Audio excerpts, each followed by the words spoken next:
So, welcome. Howdy, hi, hello. Welcome to section number 9, our next to last section.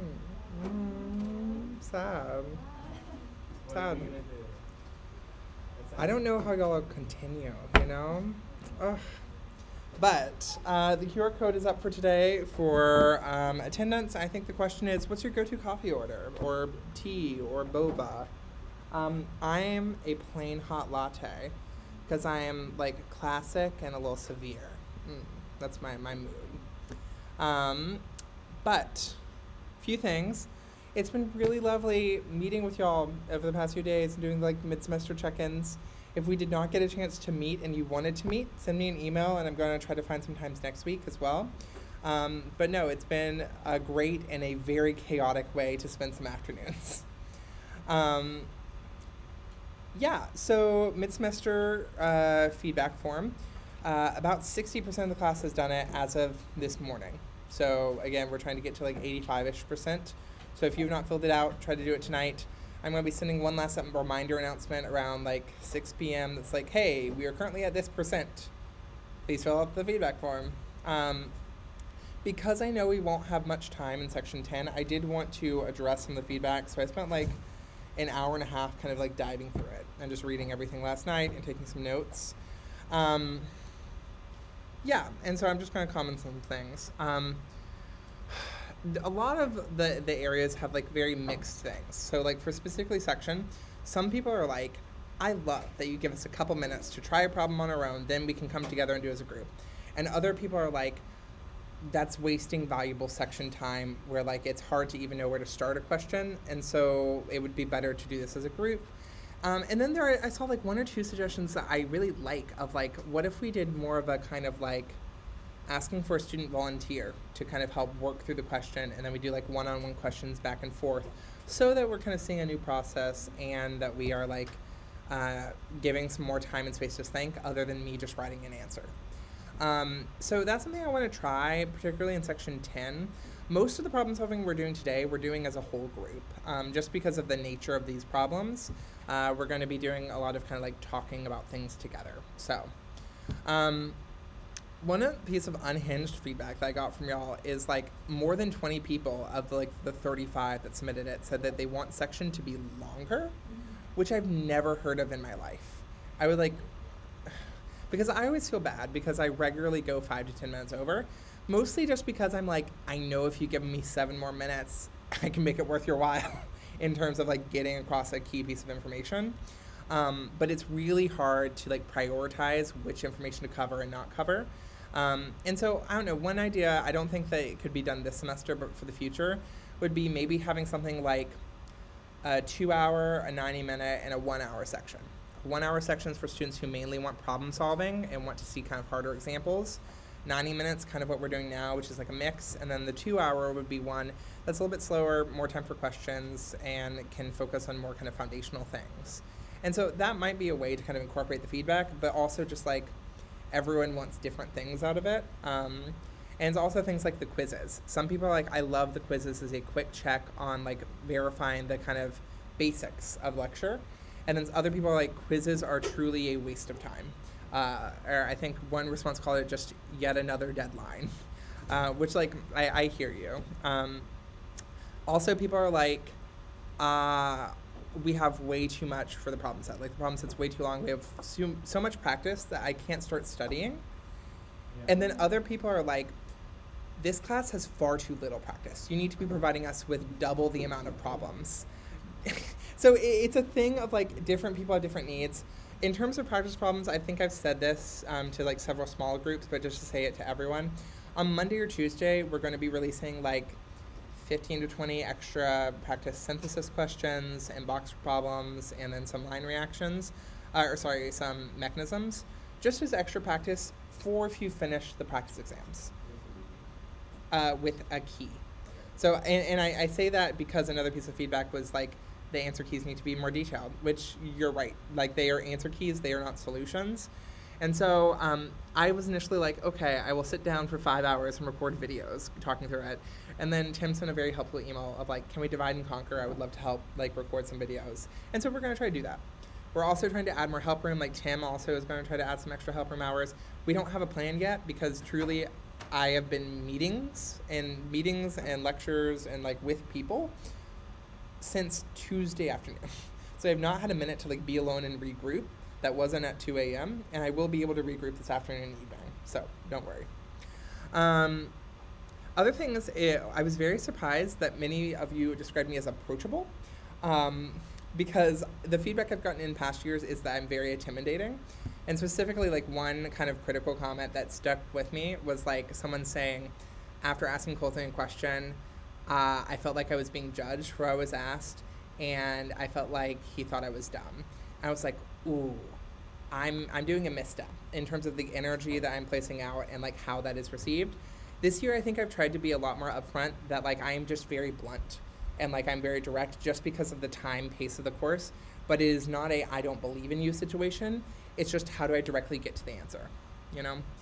So I'm glad that that has been received as I have intended it more, you know? Yeah, some of the things that y'all said were like very nice and made some big feels. And I was like, oh, just because like I, again, try to put as much energy into the class as you guys are. And I am bringing a lot of chaotic energy into the class. And so to hear that that's broadly been pretty well received, it does mean a lot. There have been a couple of responses that were, on the whole, like very critical of the class. Like one almost went as far as to say like this class shouldn't exist and nothing about it works. And like, yeah. And it's kind of situated next to a response, like truly like right before or right after, I forgot which, that was like, honestly, this class is so perfect. Everything is designed well to make it like this nice package, and I feel like every part of it's necessary and it goes well together. And I'm like, both are true, both are false, and I think real reality is somewhere in the middle of those. The one thing that I will say, if you have not filled out the feedback form yet, a trend that I saw in the comments were comments on Tim that I would describe as like getting awfully close to the border between critical and rude. We read these very closely, and so like there were some parts where I was like, I imagine Tim reading this, and that's got to feel not nice. And I also fully understand being in a class and being really frustrated with how things are going and wanting to voice that criticism. And so I would just encourage you, if you are trying to express that level of criticism, to be careful with how you represent it. So that's all I'm saying. Overall, again, we really appreciate the feedback, and we're trying to think about how we can make changes here in the short term. I've already tried to tell you some of those plans, and then also for the future of the class. Another like common one was we should do a 90-minute lecture every day instead of 2 3-hour lectures a week. Yeah, yes, that is better. Everyone wants to do that. The students want it. We want it. Tim wants it. I want it. Do you know who doesn't want it? Big man Harvard. So it's because summer classes are like 3-hour blocks, and like they're like that's the thing. Yes, and so literally my response is like, write your representative, or like reach out to whoever the Harvard person is, but like it's something we have no power of, and if we did, we would not do it this way. Yeah. But again, thank you for feedback things. Practice exam schedules, the paper ones are in the back. The PDFs are released now, but again, try to get paper ones because your exams are on paper. The key for the practice exams will be released Sunday at noon. Yeah, that's kind of logistical stuff I have. Before we get into section proper, are there any questions?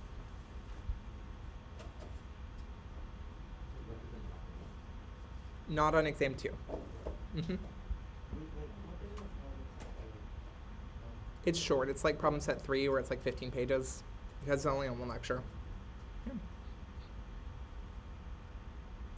Okay, are we ready?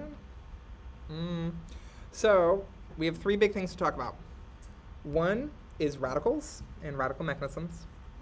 2 is electrophilic aromatic substitutions. And 3 is how to study reactions part 3. So I'm going to try to roughly keep them to around 30 minutes each. Some of them want to run away and be a little bit longer, and so I'll try to be kind of strategic with what we do.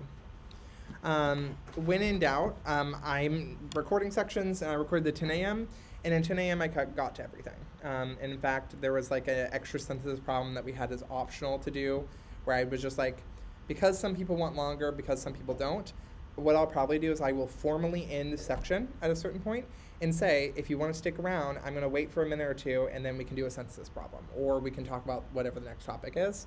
That's maybe like 10 minutes more. And so maybe that's kind of a middle ground. But with that, let's see what we have.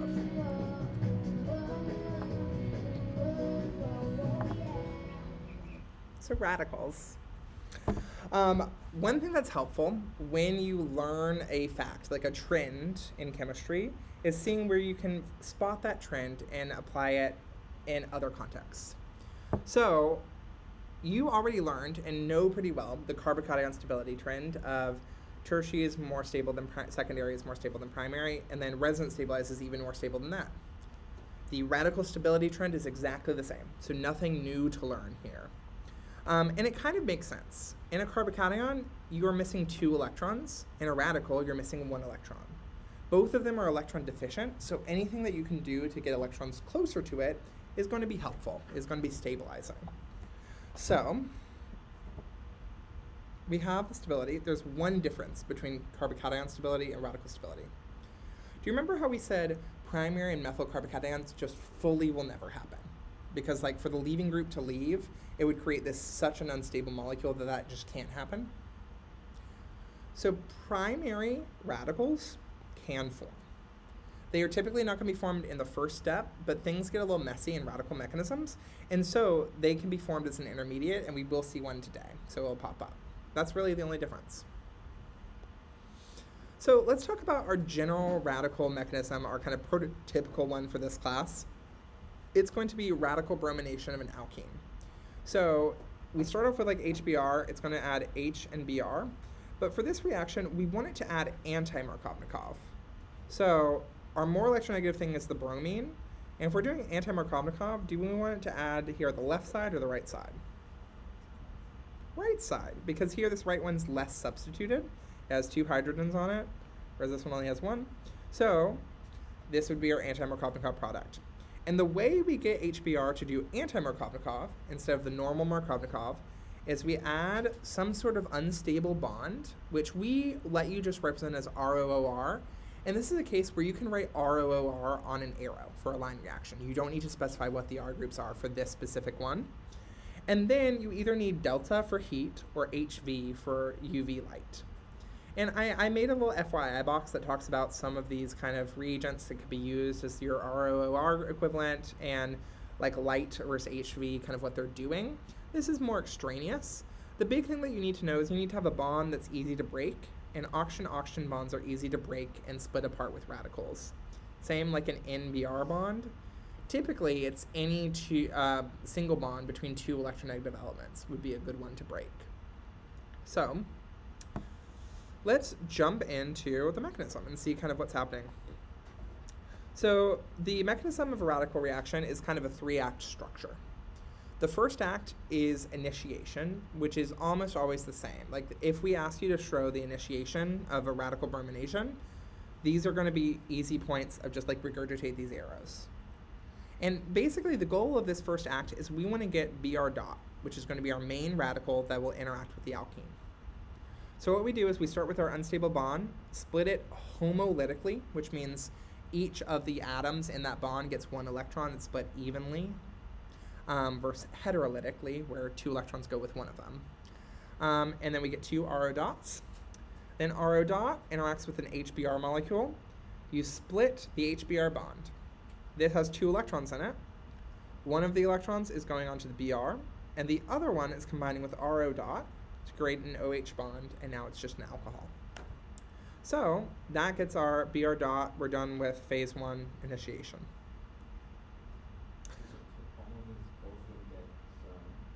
Yes. Mm-hmm. So hetero, it's kind of like hetero is like unequal here, of like something gets 2 electrons and something gets 0 electrons. That's heterolytic, and homolytic is just they get the same number of electrons, same. Yeah. So then once we have Br dot, we're ready for propagation. That's our Act 2 structure.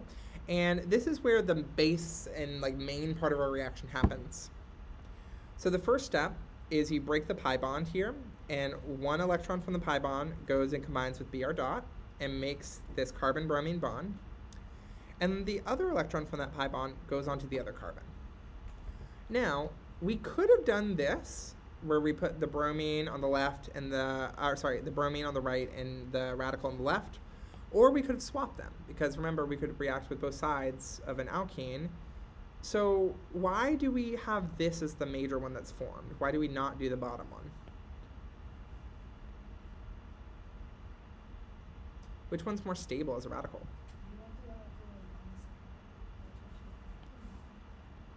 Yeah, so this is a secondary radical, this is a primary radical, and we know secondaries are more stable.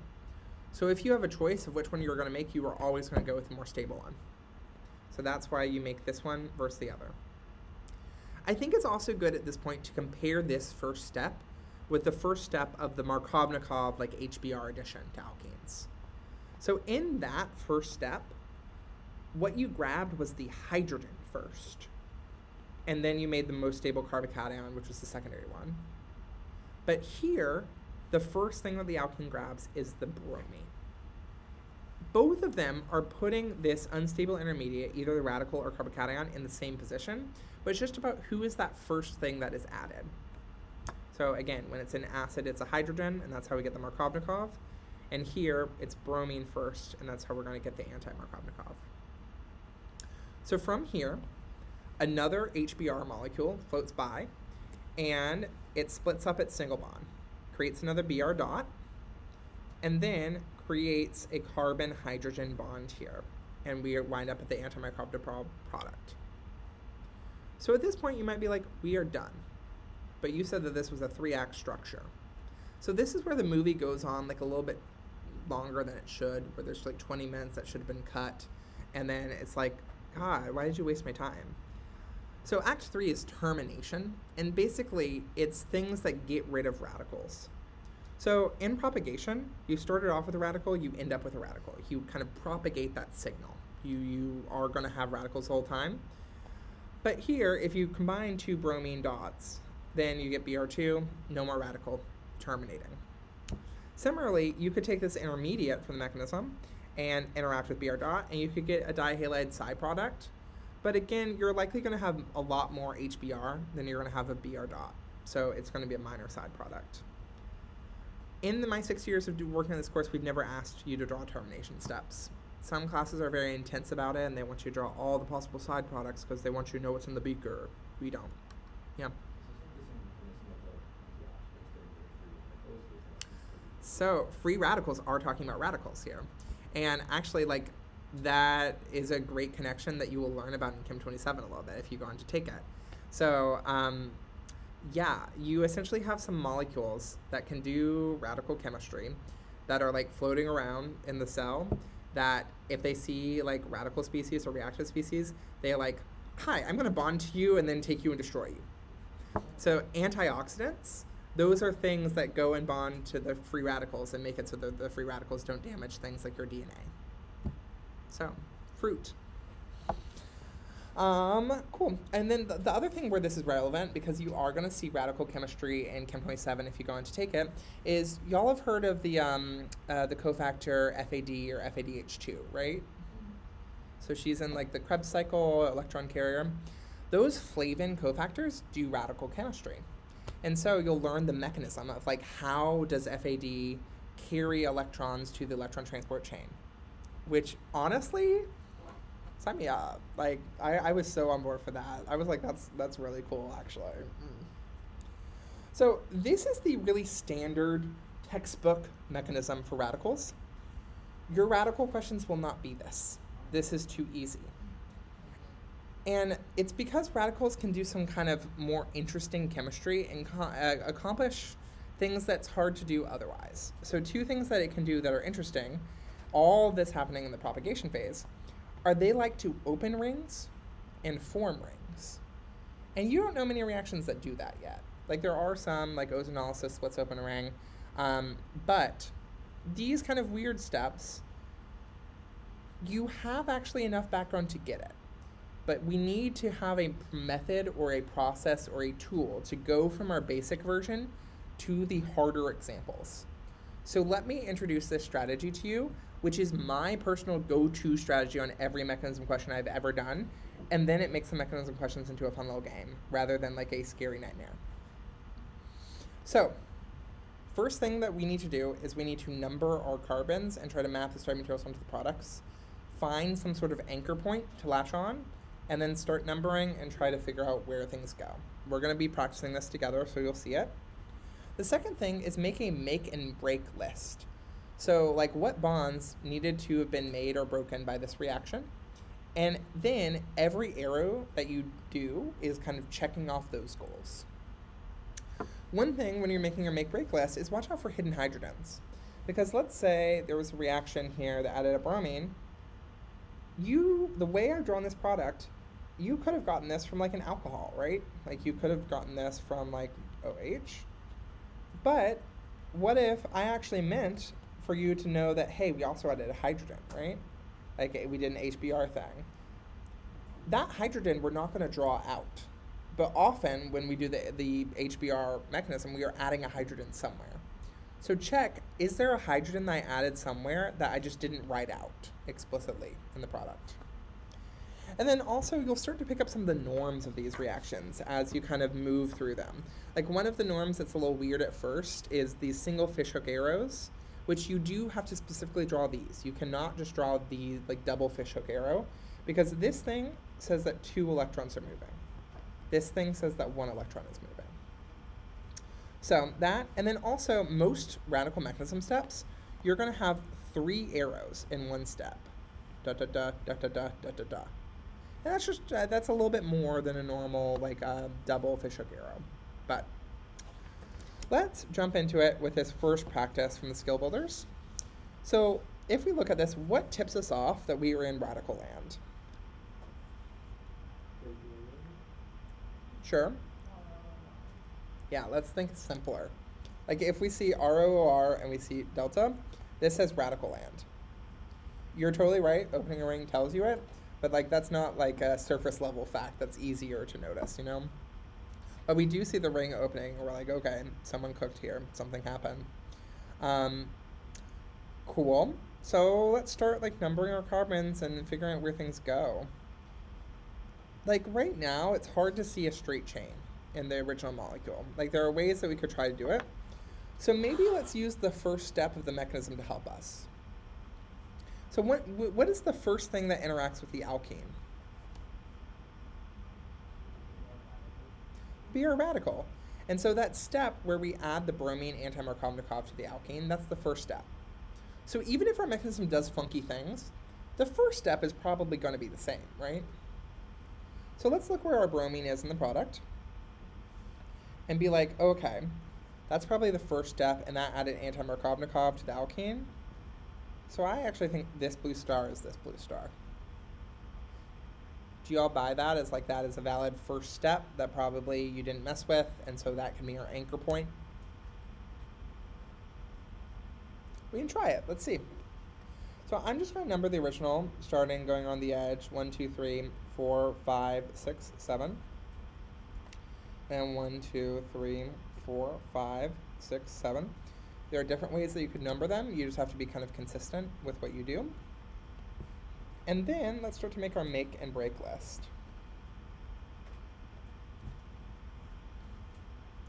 So, can someone tell me a bond that was made or broken? I need some volume, sorry.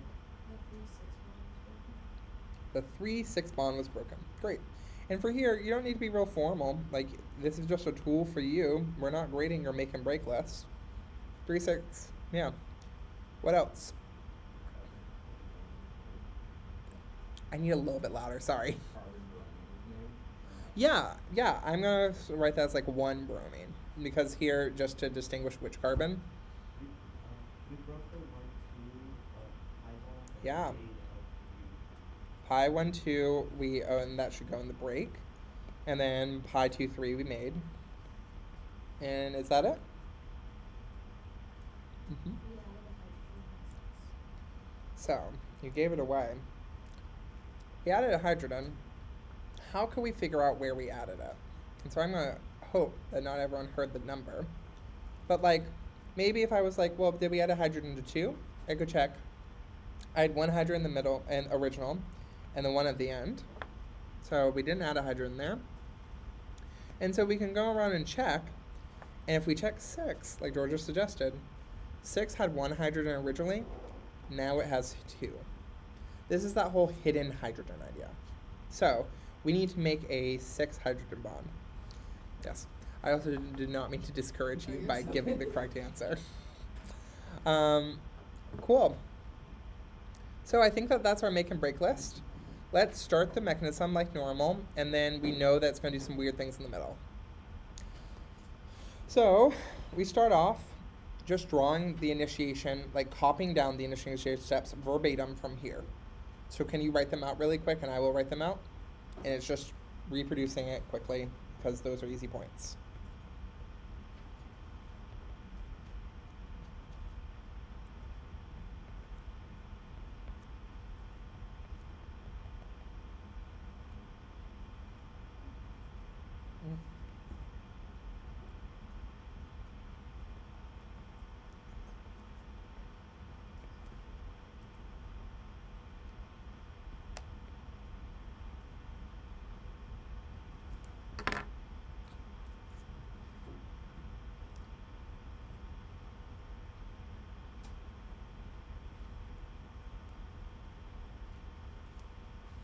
So, nothing special here, just straight up copying.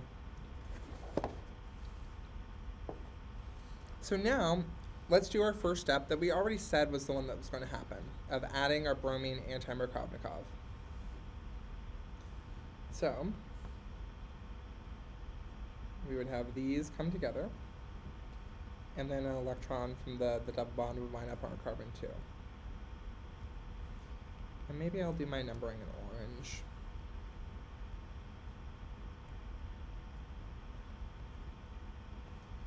Okay.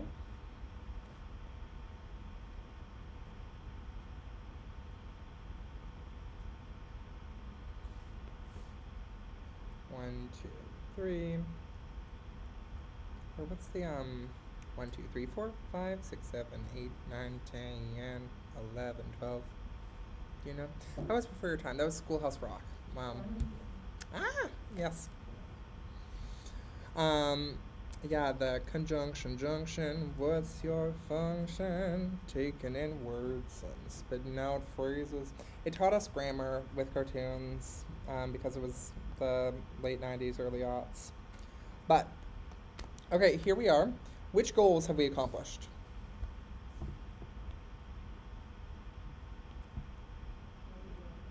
One BR for our make, and then we broke our pi 1, 2. Okay, so we have a radical at 2. 2 is our reactive point. What is a goal that we have to do that's connected to 2?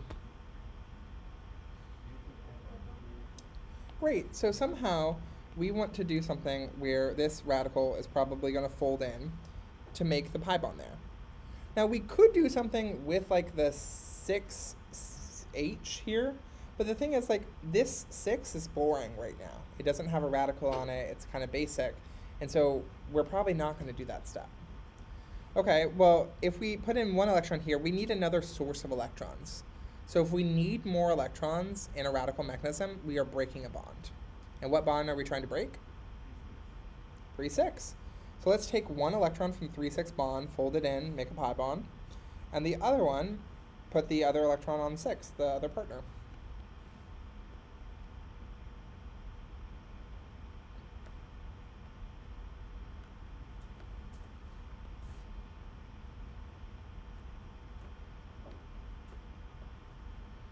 Okay, so we accomplished the break goal and the making the other pi bond.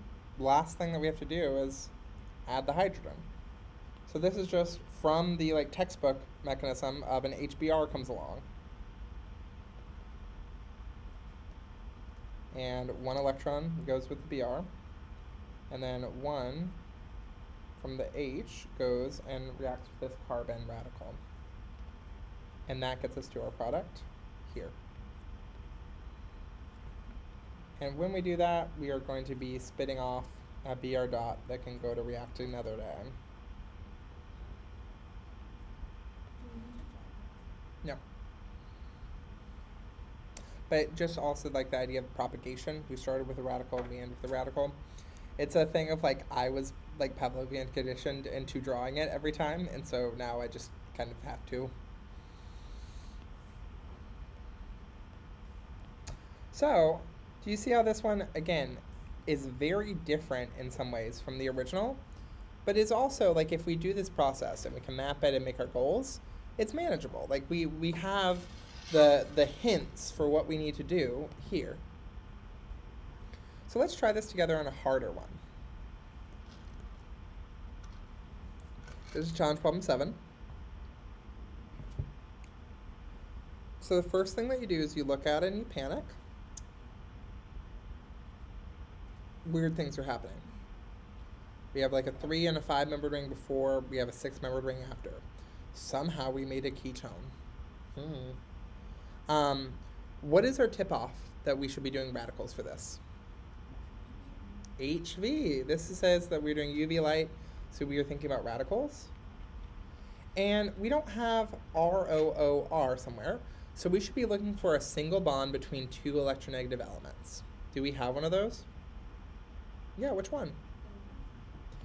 ON over here. So, I'm going to make it obnoxiously green and bright. So maybe just before we get too deep into it, let's do that initiation and just see what happens if we break open that bond. So, let's do a homolytic cleavage here. And then we will draw the next product. Now, this is where I'm going to do something where you do not do this. I'm just going to write R and R because I don't want to rewrite that whole thing.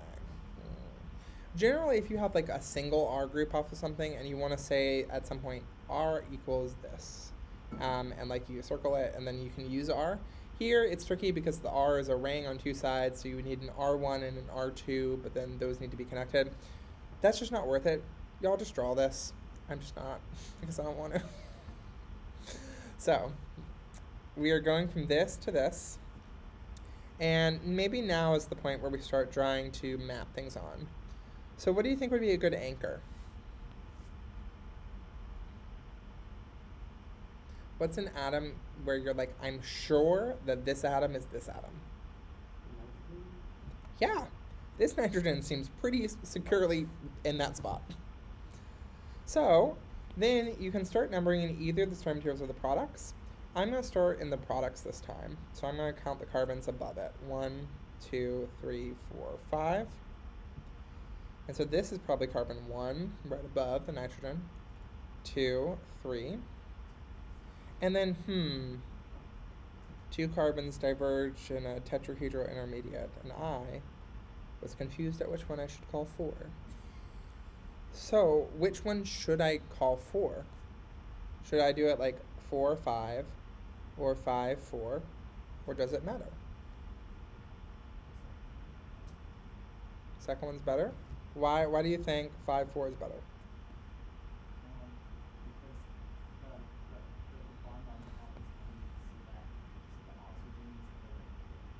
So, I like the idea. These are totally symmetric. So like either one is going to be fine. Like either way, if I did 4, 5 like this, 4 initially is connected to 3 and 5 is connected to 4 and 3. And same if I do it over here, 4 is connected to 3 and 5 is connected to 4 and 3. So this is actually a case where symmetry is going to make it arbitrary. So live your truth, follow your bliss. Yeah. There are cases where it won't be equal though. So we've mapped it out. Anchor, what's our next step in our process? Make, break. Sorry, what? I mean, it's a cyclopropyl, but like that's not really something we would call a functional group. It does actually do reactions, but y'all will never learn about it. So for y'all, not a functional group. Okay, tell me some bonds that were made are broken. 3-5 was broken. Yes, indeed. And we also broke the NO initially. So I'm going to put that there, but I'm also going to immediately cross it off because we've done it. What else?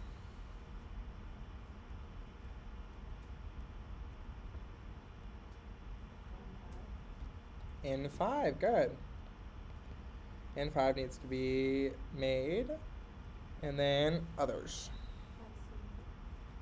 Yeah, so I'm going to call that pi O3. Again, just because numbers are more helpful. Anything else?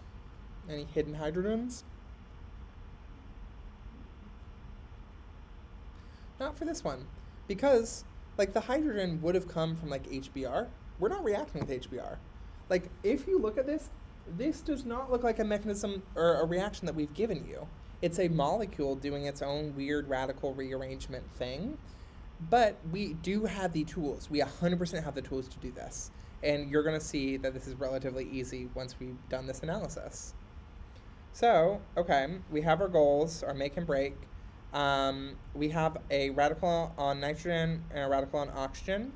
So if those are kind of reactive spots, which goal do you think we should try?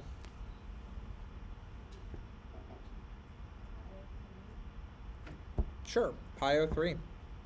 The nitrogen one, the nitrogen 5, that, if we did that one first, that just might be a little bit too strained because then we would have like several small rings all together. And here, like this 3O just seems like it could be an easier first step. So we want to fold this down, one electron towards the pi bond, and we need another electron to form our pi bond. So we have to break a bond to get electrons. What bond should we try to break? 3-5. There we go. So one electron goes in like this. The other one goes out onto 5. So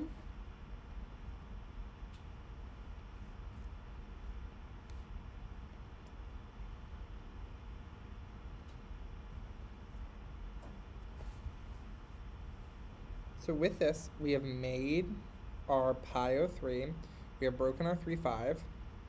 We only have one goal to make, a bond between nitrogen and 5. And they both have radicals. So do we know what to do? We just bloop.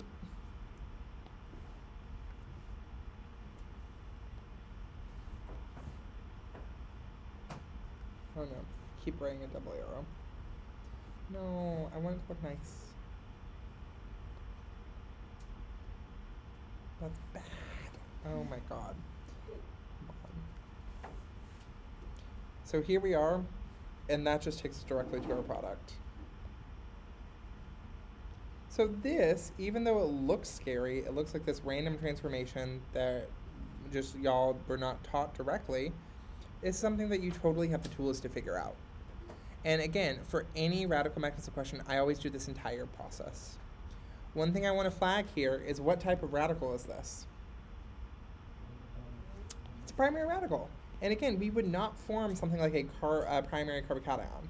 But primary radical is okay. Either on exam 2 or the final, you will have a radical mechanism question. In the past 2 years, the radical question has been on exam 2. I don't know that that necessarily means that it will be this year. But what that does mean is both of your practice exams have the radical mechanism questions. So if you do those practice questions and you study for the radical stuff for exam 2, which you could be tested on, if the radical question does not appear in exam 2, don't be like, all my studying was for nothing. Literally 1 week later, you'll be ready. So it's kind of a thing where like, it's not that we're trying to be coy with it. We haven't written the exam. And like it's the thing of also like DCC is either on the midterm or the final. Radical is either on the midterm or the final. And so we just have to like pick. And it'll kind of depend on like the difficulty of the other questions. So generally speaking, the final exam tends to be a little bit more mechanism heavy. And then the second midterm is more like line reaction-y heavy. But we'll talk about that in a bit. Cool. So that's radicals. That's pretty much all I have to say. Work. Any questions? I just wonder how you see it. Where? Adding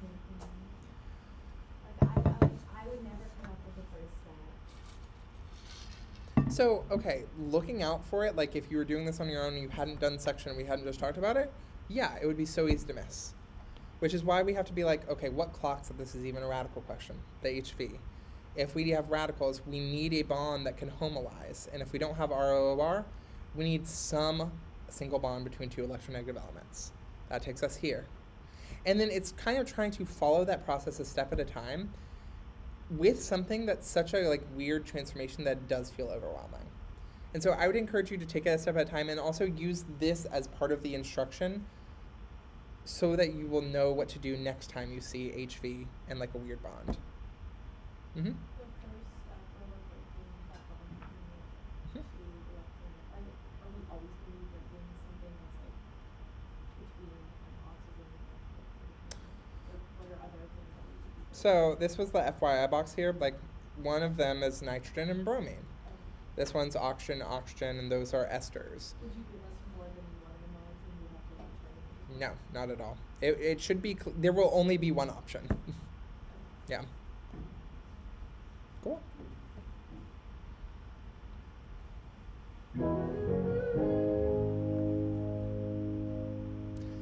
Let's talk about benzene. How's she doing? So, our other big family of reactions for lecture 9 were electrophilic aromatic substitutions.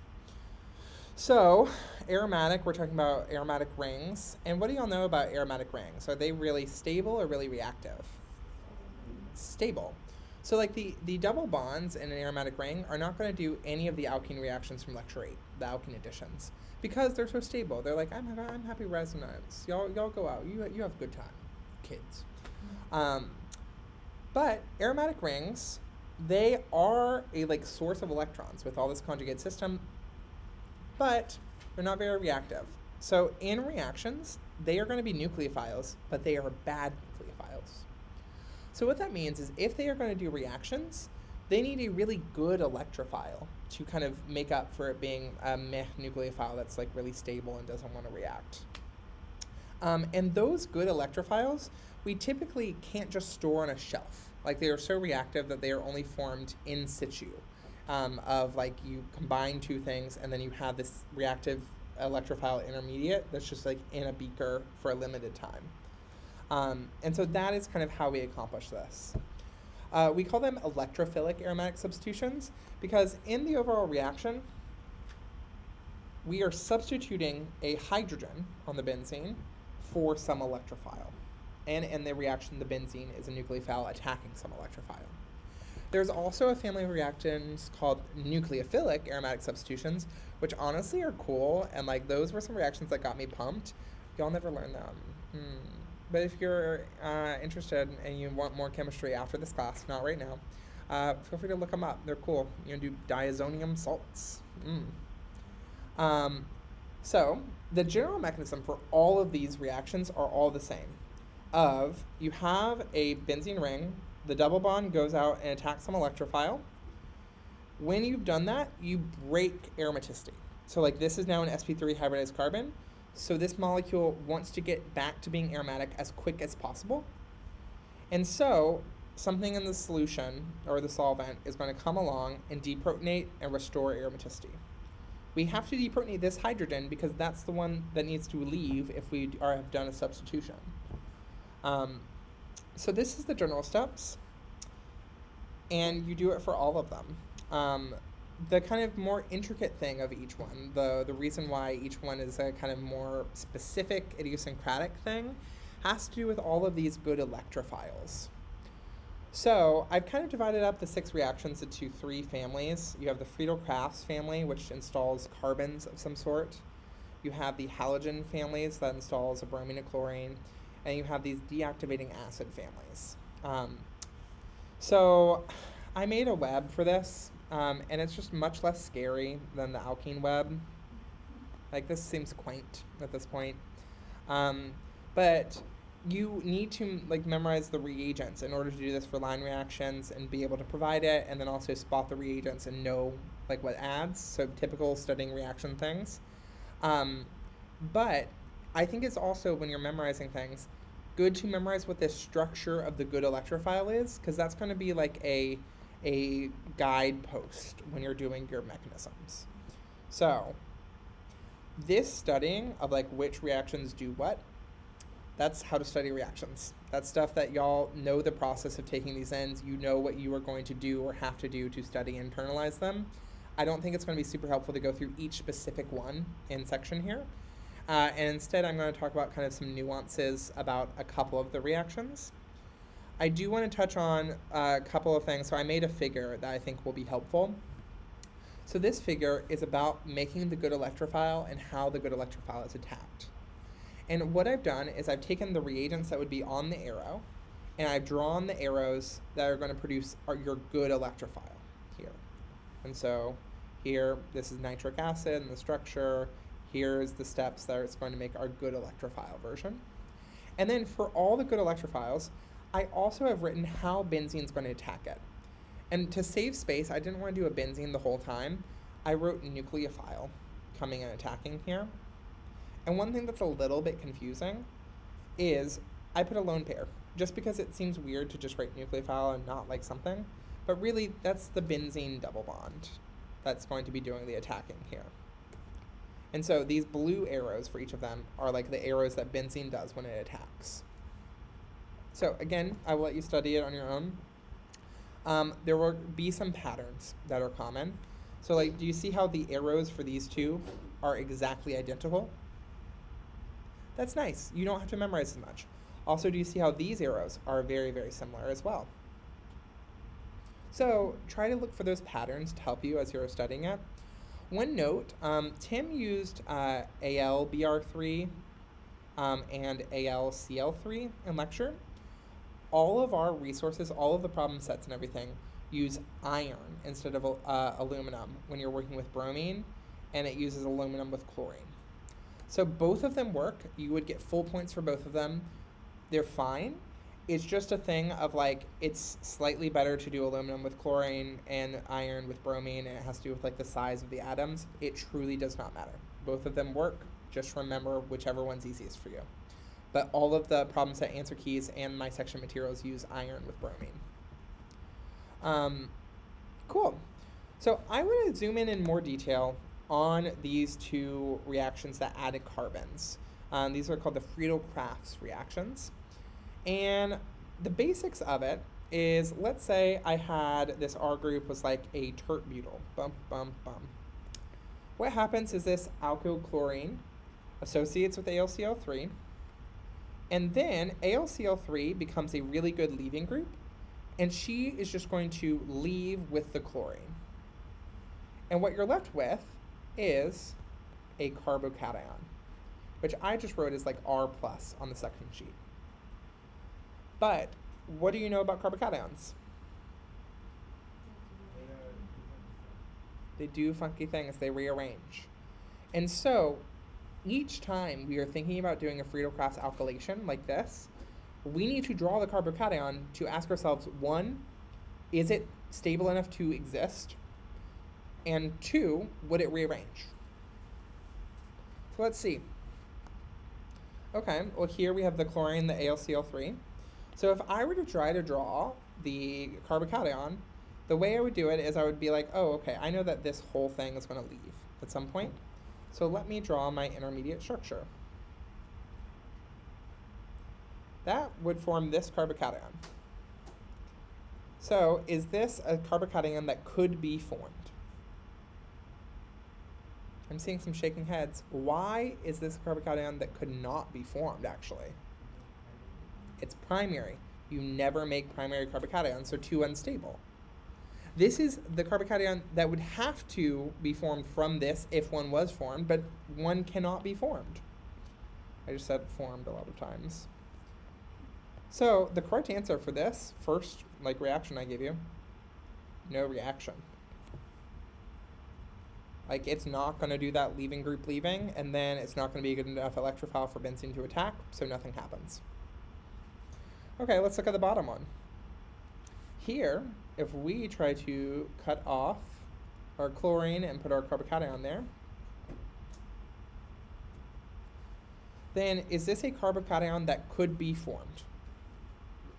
Yeah, it's secondary, so that can exist. But anytime we make a carbocation, we have to look both ways and check for what? Rearrangements, a better carbocation. Good.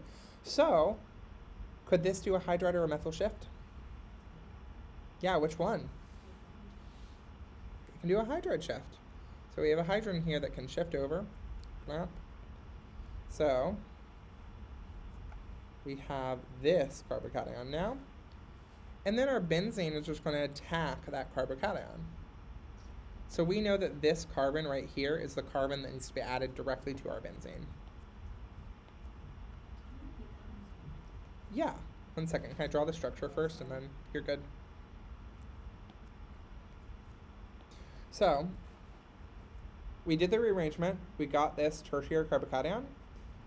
And this is the good electrophile where our benzene, like double bond, is going to directly attack the MTP orbital. And so, we know that this green carbon winds up directly attached to the benzene ring at the end of the reaction. We're not doing a full mechanism here because this is just a line reaction question. We don't need to do all that work, but you could. You would then have to do the EAS step where you remove a hydrogen and all that. But for right now, just drawing the product, what else is on that green carbon? Well, we have 2 methyls, and then we have an ethyl. So that's the product that we would expect from this Friedel-Crafts. And this is one that had rearrangement.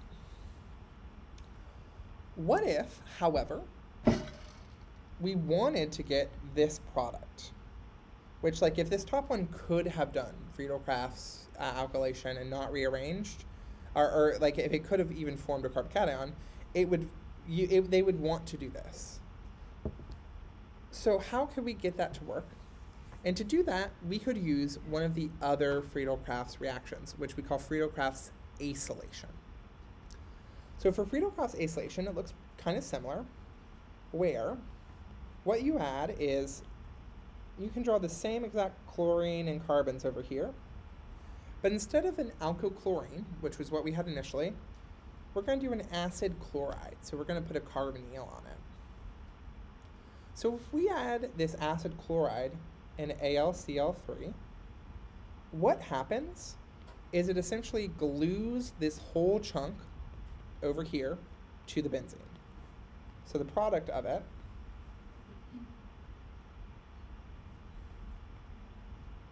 is going to look like this. And again, this is one where like it's on the web, like it's by the web, not the World Wide Web, the reaction web later on in the handout. And you can go through the mechanism. But this is another way of installing carbons onto a benzene ring, where now it's a ketone next to the ring, which we call an aryl, A-R-Y-L ketone. And this whole pathway we call acylation. Friedel-Crafts acylation. Well, this, we haven't gotten to the product, but our carbons are in the right spots, aren't they? Or, wait. Did I mess up? Did I delete a carbon? I deleted a carbon. Wow, that hasn't happened in a minute. 1, 2, duh. Wow, I'm really, like, so tired that 1, 2, 3, 1, 2, 3, 3 needs another methyl. There we are. We got there. Okay. So, one of the new reactions that we can do with an aryl ketone, and Tim kind of put this at the bottom of a page, but it's actually going to be a really helpful strategy for synthesis in some cases. We can use sodium borhydride, NaBH4, and methanol. That's just plain Jane lecture 3. Reduce it to an alcohol.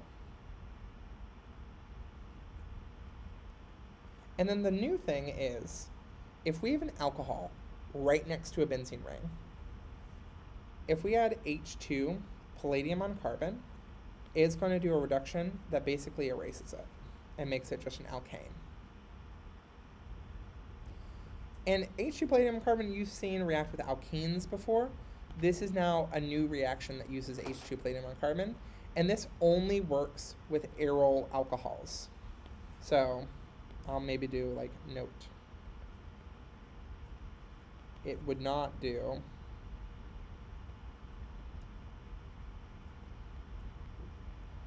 this.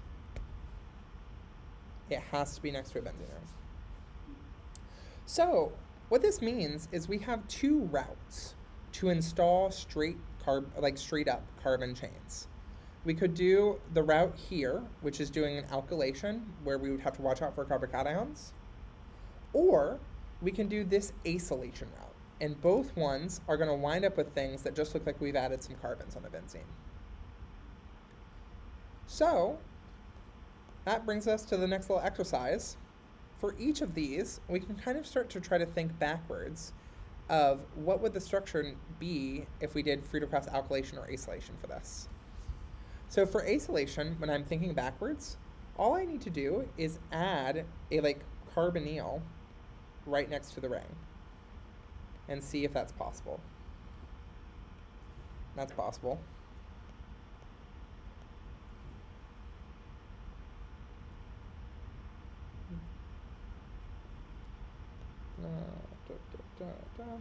That's possible. And bottom one. Is that possible? Why? This ain't Texas. Woo! Yeah, this would be a carbon with 5 bonds, so that's not possible. So you could not have used that to make this. Both of these would have worked to make this product. And again, if you want to even go back even further and be like, this came from this acid chloride. This came from this acid chloride. So that's helpful. To do the alkylation disconnection, you cut here and then draw the carbocation. So the first one, you would create this carbocation. Is that stable enough to exist? No, it is primary. Second one.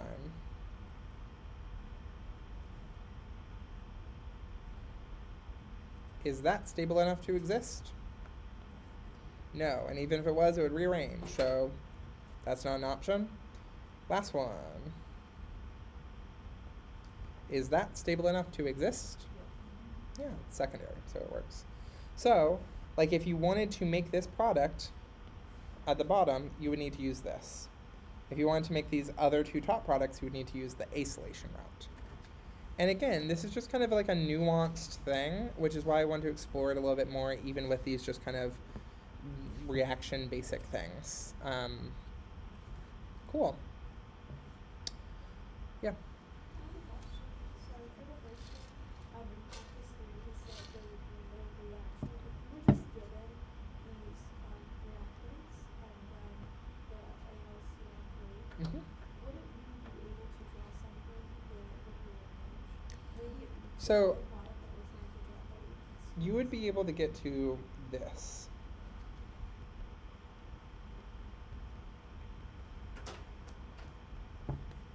You'd be able to get to that because that's the first step of this attacks this and that forms this, and then nothing else would happen. And this is actually a reversible step. So this would go back and forth and you're basically still just at the reactants. You haven't gotten a product. So if our immediate intermediate is not stable enough to form a It won't. even if it could become more stable with rearrangement.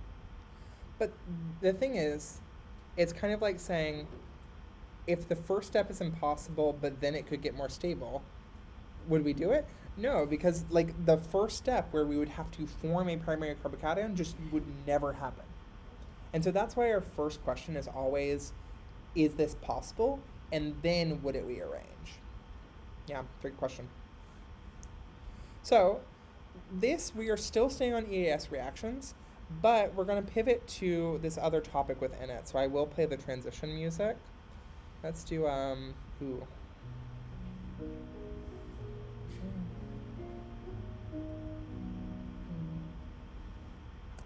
So, what if we have more than one thing on a benzene ring? She starts to change the game. The game gets more interesting. The game gets more complex. So first we need a labeling system for ourselves to kind of talk about the position of two things on a ring. So if you call whatever position of interest as your kind of anchor point, your R position, The positions right next to it are ortho. The position across from it's para, and the ones in the middle are meta. And then for this, I have my little orthodox, paradox. And instead of metadox, they're metaphysicians. But ha ha ha, hee hee hee. I couldn't find good memes other than if you give a benzo trifluoride a nitro group, and I'm like, who thought of this? That's wild, and I love it. But, sorry? Yeah, it was to the point where I was like, this is so good. I need to get up and like, Photoshop. I need to get up in Photoshop and make this high end because this is too crunchy right now. Like this, I made from scratch. Who would win? A full flask of hyaluronic acid doing Markov addition, or one Dottie boy? Obviously, one Dottie boy. So we're trying. We are filling a need of there are not good memes for these lectures. So make a meme. Send me the meme. I will put it in the lecture section notes for next year. But anyway. So, ortho meta para. My way of remembering it, that's not like a meme thing, is just romp. I think of benzene buying a cute little romper and then walking around the cute little romper. And also these reactions I learned while being in a coffee shop for 12 hours, and it was right when Beyonce's Lemonade came out. And I just listened to Lemonade for 12 solid hours and did these reactions. And so truly I see these reactions. Like I see this nitro group. I see her. And the first thing that comes to mind is 6-inch heels. She walked in the club. Like the weird like trauma associations that we have. But, so if our R group's over here, ortho's this position, but our R group can be wherever we want it to be. So the orthos are here relative to this sideways kind of R. So like what's the relationship between X and Z? It's meta. What about Y and W? What about Y and Z? What about Z and W? Great, cool. So it seems like y'all are getting it. Real quick, carboxylic acid plus benzene, benzoic acid. You don't need to memorize this. If you have an OO bond, we use peroxy as the prefix, so this is peroxybenzoic acid. Cool, fine. You put a chlorine on it at the meta position, and this becomes metachloro peroxybenzoic acid. And do you know who that is? That's our good friend MCPB. Yay! We know her government name now. Oh, I just like it. And as a reminder, so MCPA is the reagent that takes an alkene to what? An epoxide. Thank you. So I just wanted to do that plug now that we can understand its name. No, not at all. Not at all. This is just, I think it's neat. So when you start off with not just a plain old benzene, when something is on the benzene, you have to ask yourself two questions. One is about activation, one's about direction. So the question of activation is that thing on the ring making it better for doing EAS reactions or making it worse for doing EAS reactions? So remind me, does the benzene act as the nucleophile or the electrophile? Nucleophile. So let's say your R group on it is an electron donating group. If it's donating, it's putting electrons into the ring. If we put electrons into the ring, does that make the ring a better nucleophile or a worse nucleophile? Better, because nucleophiles have a buildup of electrons of charge that want to go and react with something. And so if you donate electrons into the ring, you're making it more nucleophilic, and so you're making it more reactive towards EAS. So we would say electron donating groups, EDG, electron donating groups, activate a ring. Whereas electron withdrawing groups, you're taking electrons out, making it a worse nucleophile, makes it less reactive. The second question is direction of like, if we have our R group, how does that control which position on the ring the second thing is added at? And those we call directing effects, and directing effects are controlled by resonance. So this is kind of like the abstract ideas. Here are the key facts that you need to know. Electron donating groups are activating, and they direct ortho-para. So activating, we just talked about putting electrons into the ring makes a better nucleophile. But resonance is the thing that is going to show us its potential, I guess, in terms of ortho-para direction. So I would encourage you to actually draw these out, because doing resonance on a benzene, there are always like more structures than you think typically. And so I think it's helpful to just have written them out at some point. But if we push electrons into the ring, we are literally pushing electrons into the ring via resonance, more electron density. We have, on this position, which is the ortho position, a negative charge in that structure, negative charge para in one structure, and negative charge in the other ortho in this structure. And so what we get is, in our kind of composite picture of it, these three carbons are like hot spots of electrons. They have more electron density, they're better nucleophiles. And so that's why they add ortho-para when you have an electron donating group. Now, you can also have donation from alkanes, not via resonance. How do alkanes donate?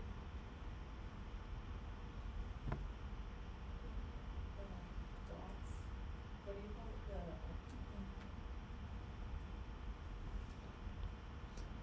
it? Hyperconjugation? Do you remember her? So she's the reason why like secondary and tertiary carbocations are more stable than primary. Hyperconjugation is like these single bonds over here, are just going to kind of lean closer to the benzene. And that is a weak form of donation that we call hyperconjugation. So hyperconjugation. So alkanes, even though they're not donating via resonance, they're donating, so they're still activating, and they still direct ortho-para. Now, when we say ortho-para, we have a choice, right? We could add ortho or we could add para. And really sterics kind of determine the major product. Don't worry, we are not going to ask you to predict major or minor product for ortho-para. If you want it to add para and it can add para, we say that works. Other classes are a little bit more picky. So here, you start off with a methyl, and then you're nitrating it. Here you see that 61% is the ortho product and 39% is the para. And that literally comes from, you have two options for ortho and one for para, so like 2/3, 1/3. Okay, that makes sense, ortho favored here. If you have a tert-butyl there instead though, do you think it's going to be easy to add at the ortho position? No, sterics. So here we get 82% para favored. So again, this is not something that we are going to ask you to control, but it's something that you should be aware of broadly. Key fact number 2 is if instead of a donating group, if we have an electron withdrawing group, they are going to be deactivating, making our benzene want to react less, and they are going to be meta-directors. Deactivating, taking electrons out of the ring, we saw earlier, and here you see physically the electrons leave the ring in the resonance structure. And now we have positive charges going around at the ortho and para position. So again, this is why I think it would be a good practice just to draw through these resonance structures, because both of them are moving charges around at ortho para, but because one is positive and one is negative, they mean different things. So these positions having partial positives mean that they are sucky nucleophiles because they just have less electrons. The meta positions are the ones that don't have a positive charge on a resonance structure, and they're not particularly good, but they're just not partial positive. And so I would say they are relatively more partial negative. Basically, it's like the carbocation here is making these bad donors. So the only ones that we have that could go and do a donation, do an attack, are the meta position ones. Similarly, we can have withdrawing from a ring that's not resonance. So what's a way that we can withdraw electron density that's not resonance? Say it louder. Induction, thank you. So induction, remember, is just having an electronegative element that just kind of pulls a little bit away. And so here, like this ketone does have induction, but resonance is so much more important, right? Like resonance is typically a much bigger effect. But here, if you have NH3 plus, this thing looks very similar to our NH2, but this thing is actually electron withdrawing. So why is NH3 plus not a donor? Yeah. Exactly. So like over here, having a lone pair allowed this to be a donor. Even though there's some like weak induction of this pulling out, it donates via resonance, and that's the much stronger effect. Whereas over here, we do not have a lone pair. We cannot do any donation. All we can do is inductive withdrawal. You will see something like this on the problem set that kind of comes out of nowhere. So I wanted to draw it. Cool. Last thing here of our key fact is some groups are so deactivating that they will shut down the benzene from doing further reactions of a certain kind. And so specifically, if you add a nitro group, or if you add a sulfonic acid group to a ring, that will shut down Friedel-Crafts reactions. You could still do a bromination, chlorination, something like that, but you will not be able to do Friedel-Crafts add carbons. The way I remember of it, the way I remember it is, you want to do Friedel-Crafts? So no, absolutely not. So no. So both of these will lead to no reaction if you have these deactivating groups and then try to do Friedel-Crafts. So I made a kind of yassified chart for y'all just to organize it and make it look nice. Here, this column is, was it activation or deactivation? And I've kind of ranked them so it gets more activating this way. And then this tells us orthopara or meta. And we see all of our donors for orthopara. And we see that these withdrawers are meta. But then we have this weird exception, which is the halogens. So this is the last part. Halogens here withdraw via induction, but they can donate via resonance. So like this is an atom that appears to be sp3 hybridized. It has a lone pair and it's adjacent to a pi bond. So what's its hybridization? sp2 by the neighbor rule. So it's going to have a lone pair and a p orbital that can do resonance. But tell me this, is this a good resonance structure? No. We have a positive charge on a fluorine, the most electronegative element. Girl. So normally we think about resonance being a bigger effect than something like induction, right? But here, because this is such weak resonance, the stronger effect is this induction, this withdrawing. And so that's why we say it's deactivating, first of all. So that's why it's deactivating, because induction is stronger than resonance. But then the question remains, why is it still orthopara directing? And it comes back to directing effects are controlled by resonance. So even if it has really bad resonance, even if this is not very good, that resonance is still happening, and that is what controls orthopara. And so, to the halogens, I say this. Fluorine, you're the only exception. Chlorine, you're the only exception. Bromine, you are the only exception. Iodine, you're the only exception. And I'm on my way to getting an A on the Oken test. So, cool. All this setup is for a very classic type of problem that I actually think are fun little puzzles. So this is a synthesis problem called a tri-substituted benzene synthesis, where you start with a benzene and you add 3 things to it.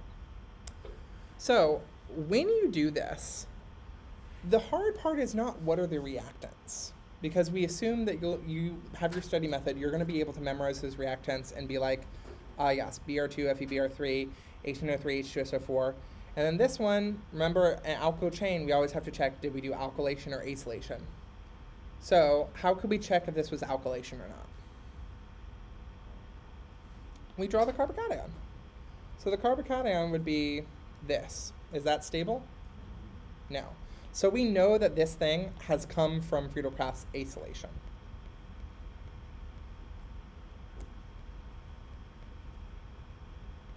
Also, the circle thing, is that throwing anyone? It's just a different way of notating all the double bonds that is kind of like the hybrid structure of like drawing dashes, because it's kind of like 1.5 bonds. And it just saves you time when you're doing line reactions. line reactions, it's totally cool to do this. On a mechanism, it is not totally cool to do this because you'll have to show the actual double bonds. Not noticeably upset. Well, it was a weird thing because that's like an official chemistry website, and like that's jank as hell. Like I've never seen anywhere like someone taking a part of this smooth ring and reacting. No, that's horrible. I think he was more reacting to, why is this on an official website? Like, that's embarrassing for them. So what I've done is I've just like mathematically listed out all the possibilities of I could add the bromine first and then the nitrogen and then the ketone or vice versa. And this does not take into account any directing effects. So I've just listed out every possibility mathematically.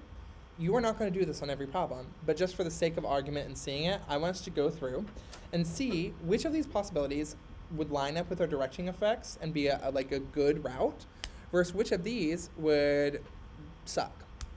Which of these would not happen? So let's say we added bromine first. Is bromine an orthopara or a meta-director? It's an orthopara director. So it's going to direct, oh, that's still way too big. Oh, it's just because it's really small. So bump, bump, bump. And I hate to say I am going to color code this. So bromine's orthopara directing. So would adding NO2 at this spot agree with directing effects? That works. What about adding the ketone at that spot? Would that agree with our directing effects? Yeah, it added para. Cool. So then the next one would be adding NO2 first. So NO2, does it direct orthopara or meta? Meta, yeah. So I'm going to highlight the two meta positions. And did bromine here add meta? No. So we can eliminate this. Blanc, blanc. Then the next one here would be adding the ketone. Did that add meta? Yes. So directing effects work, but we did a Friedel-Crafts after adding an NO2. And what does NO2 say to doing Friedel-Crafts? No. It says no, absolutely not. So this one we can cross out because, I'll write a little note, ring 2 deactivated. Okay, so we've rolled out 2 whole pathways. Then we have the ketone. Is that orthopara or meta? Take a minute to think and look at the chart.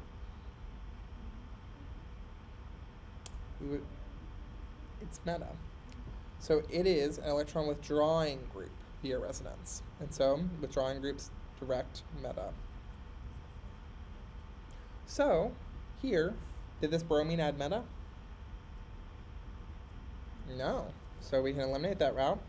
And the bottom one, did the NO2 add meta? Yeah, okay. So we have like 3 potential routes here. So now let's try the second round. So now we have 2 things on it. We have 2 sets of directing effects. So the bromine we know is going to be directing ortho and para to it. And the NO2 is going to be directing meta to it. In this case, it's really nice that they've lined up. So, did we add the ketone at the right position that would line up with these directing effects? Yes. But are we doing Friedel-Crafts after we've done a nitration? No. We are trying to, and this is saying no. Like here, this is really shutting down the reactivity of the ring, so it will not do Friedel-Crafts.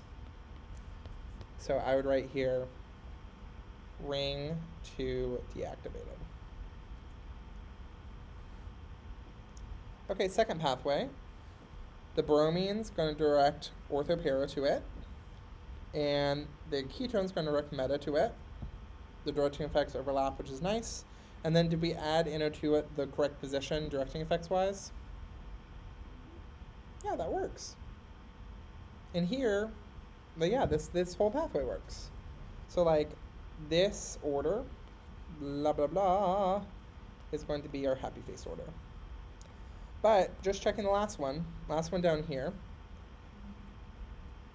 your ketone is going to direct meta to it, and then your NO2 is going to direct meta to it. So did we add the bromine meta in this next one?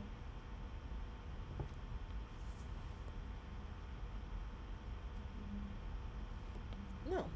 So here, the directing effect said the bromine should add here, but our final structure looks like this. The bromine wasn't added meta, so this is not the right route.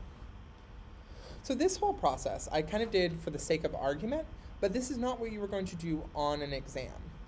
Like, what you are going to do when you see problems like this is you are going to try out one first, and then see what the directing effects are, and then try to add the next thing, try to add the next thing. And one thing that you know is, like, if you're going to have to do a Friedel-Crafts at some point, you should probably save your nitration for the end, right? That's something that you can do without writing out all the possibilities. Like, I could be like, why don't I just randomly start with a bromine in the right position? What are the directing effects of the bromine? Orthopara. Do I add the ketone first, or do I add the NO2 first? Well, the ketone, because the NO2 I want to save for the end. And that's how you kind of figure it out.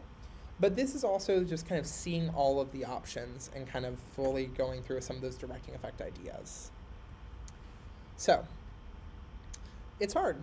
It's its own thing. On the exam, maybe this is a nice transition without even a sound effect. The exam's breakdown is going to have 3 pages of line reactions, 2-page synthesis, 2-page mechanism, 2-page theory.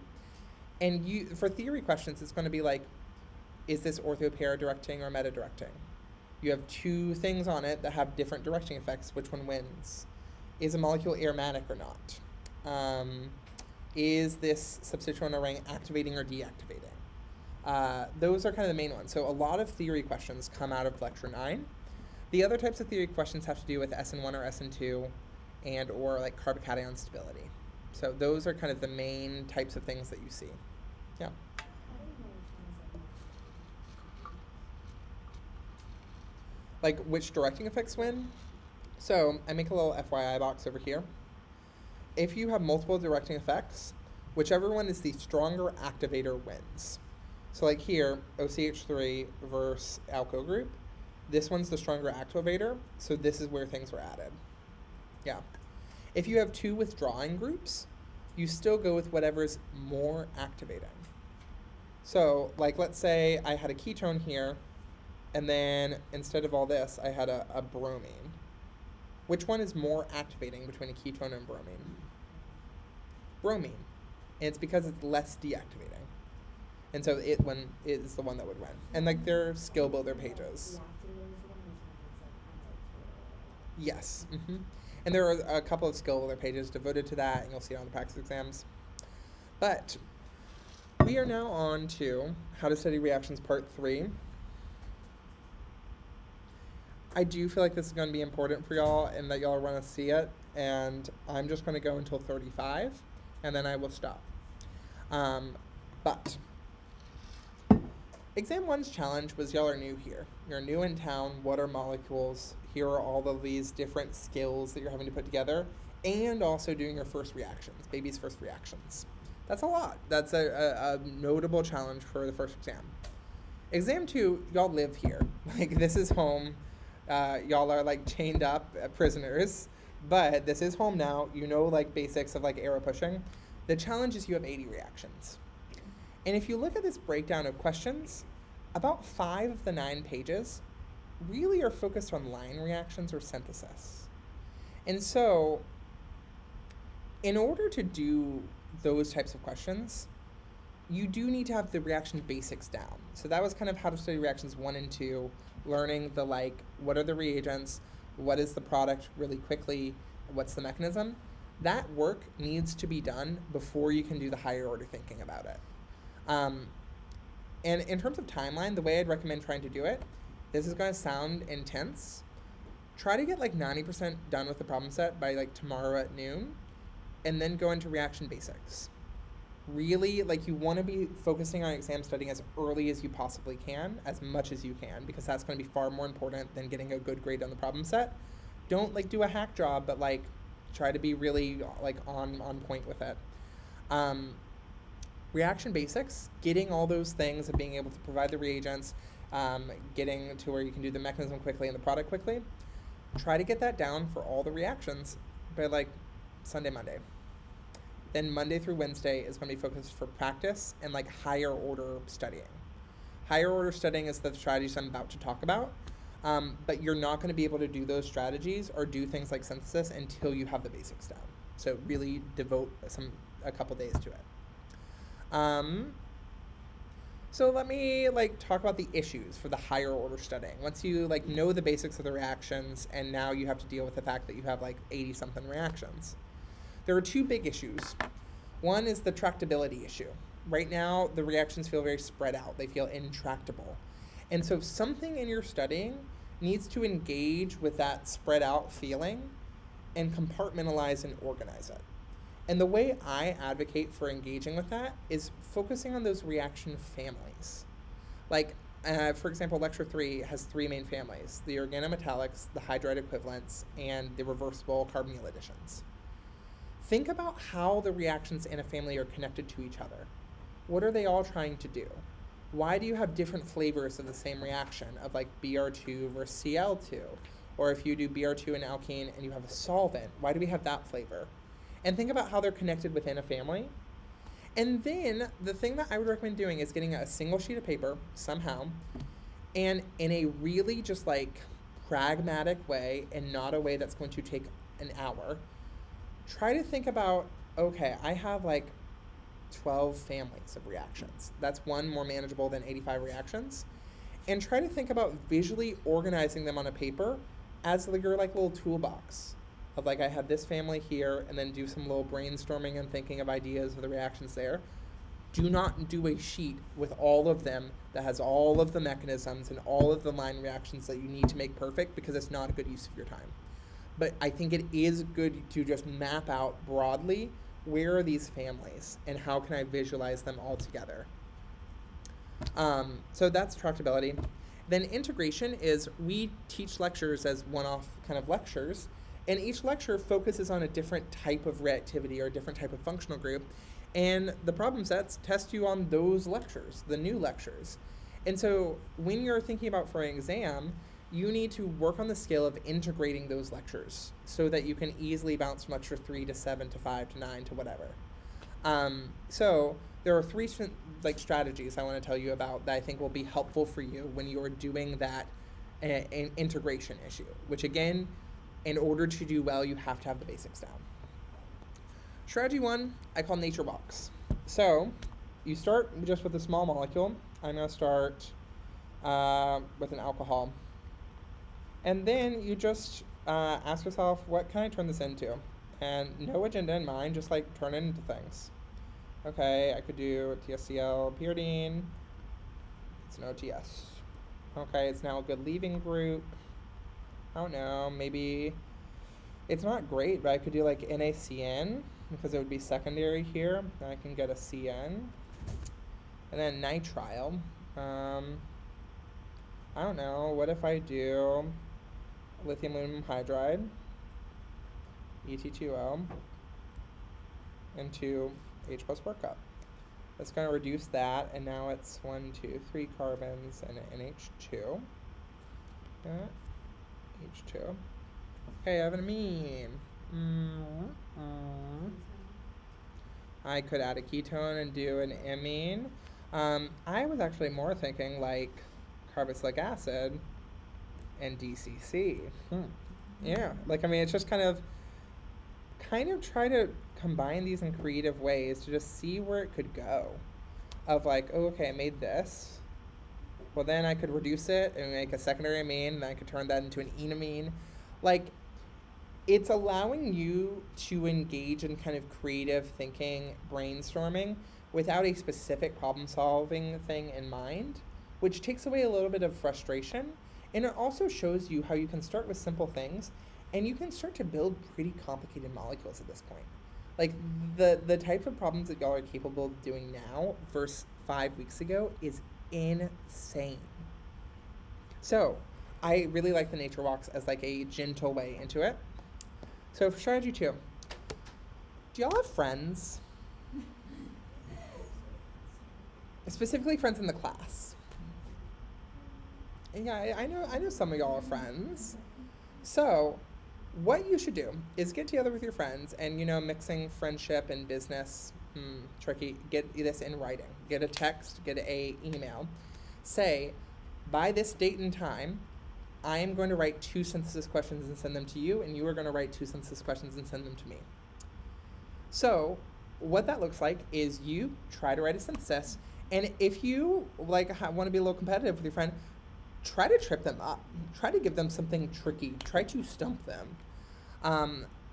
Bring whatever energy you want. You can be like, "Hi, let's do gentle syntheses," and just try things out. But what you are going to submit to them is a key that has the arrows, like the reagent, and the intermediate, not the curved arrows, just like the line reaction steps of a solution. And you're going to have a kind of blank version that has starting material product and the number of steps. It is great. It is such a great way to practice this. Synthesis problems are like gold for an organic chemistry class because you can't just Google more synthesis problems online because whatever class they came from probably uses different reactions. For example, the carbanoid reactions, I don't know a single other organic chemistry class that teaches that. But then I know so many other organic chemistry classes that make y'all learn the hydroboration, oxidation mechanism, which we don't require. And there are just all these quirky things that you guys know what reactions you are responsible for, so make them for each other. And then also the act of making a synthesis problem is great studying to prepare you for what we are literally doing when we're writing questions. Friend syntheses, the last thing is reaction webs. So the reaction webs is put a functional group in the middle and ask yourself, what are all the ways I can make this? What are ways that I can turn this into other things? And in the 10 a.m. section, I've recorded it. You can see the video that's beat by beat. I will have an answer key that has all the ones for these webs. But really quick, okay, what's a way to make an alcohol? Yeah. Reduction of what?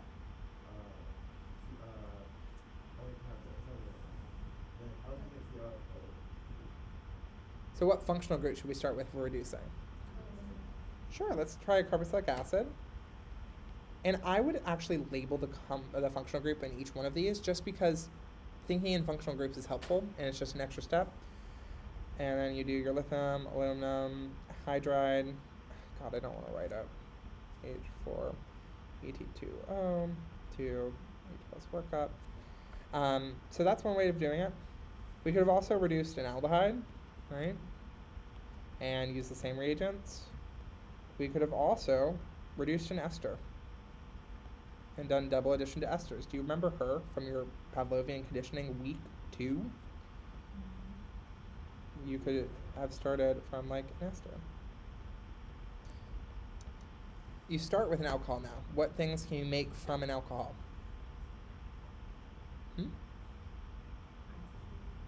Wow, yeah, right off the bat. So carbonyl H+, that's one that normally you'll have forgotten by now.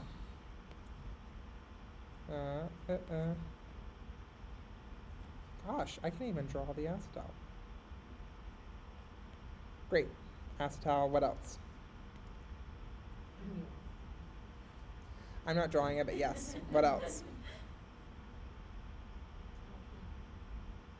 How can you go from alcohol to alkene? So that's 2 steps. Give me just one. Yeah, leaving group ones. So TSCl, pyridine, make it OTS. You could also turn it into a Cl. You can also turn it into Br. And you have the reagents. And so, this is kind of the thinking that you were doing when you brainstorm on a synthesis question. And this just gives you an exercise to practice it. And I know the way that I just did this with y'all, it came across as a quiz of you tell me this, you should know this. You shouldn't know this down pat at this point, but this is a great thing that you can do slow and fast study. Slow study, go through all your reactions and see which ones are connected and make a little web and count the number of arrows in and out. And then just draw the arrows in the functional group in the middle and try to see if you can list them all after you've done the kind of slow work. So this is a great way to kind of regroup. You can do it for alkenes, 3 ways of making alkenes, E1, E2, bidig. Amines, you can make a secondary amine from an amide only. That's the only way to make it. You can make it from an amide or a nitrile for a primary amine. And again, I'm not doing the full exercise here because I think that this, you've seen the gist, this is something that you can do. But it is such an effective way of getting you to where you can do synthesis from, I only know the basics of the reaction, I can't put it together. Okay, I went 9 minutes over, sorry. Thank you for coming to section, I appreciate your patience. A video of this will be posted later today, as well as the 10 a.m. one. And the 10 a.m. video at the very end, I go through this really hard synthesis from the extra talent problems if you want to hear talking through a synthesis again. So, I hope you have a good one, and happy studying this weekend. Yeah.